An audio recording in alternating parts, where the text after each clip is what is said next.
the right side of the heart will never mix with the oxygenated blood that you will find on the left side of the heart. And that happens, or that is made possible, by this muscular wall here that separates the left side from the right side, and this separation here is called the septum. So the septum is a separating wall that prevents the mixing of oxygenated and deoxygenated blood.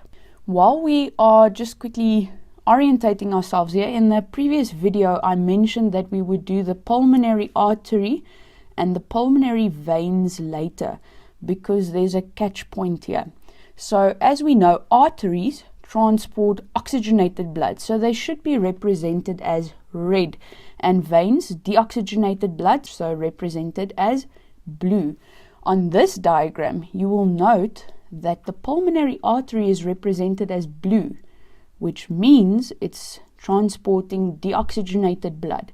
The pulmonary vein represented as red. There's 4 of them, 2 on the left side and 2 on the right side. Now, this is one of the few cases in the human body where arteries will transport deoxygenated blood and veins will transport oxygenated blood. The other time that this happens is when a woman is pregnant and the umbilical cord between linking the mother and the baby, the umbilical artery also will transport deoxygenated blood, and then the umbilical vein will transport oxygenated blood. So those are one of the few cases in the human body that it is switched. So please note that, because if you incorrectly label it in the exam, you will lose marks. So now that we have gotten that out of the way, let's quickly look at the different parts, and for that we'll look at this diagram. So let's start at the top here with the pulmonary artery. Now you'll see that it goes to the right lung, and then there's a pulmonary artery that goes to the left lung. This pulmonary artery that goes to the right lung is actually just passing behind the vena cava and the aorta, so this whole branch here is connected. So just take note of that. So what does the pulmonary artery do?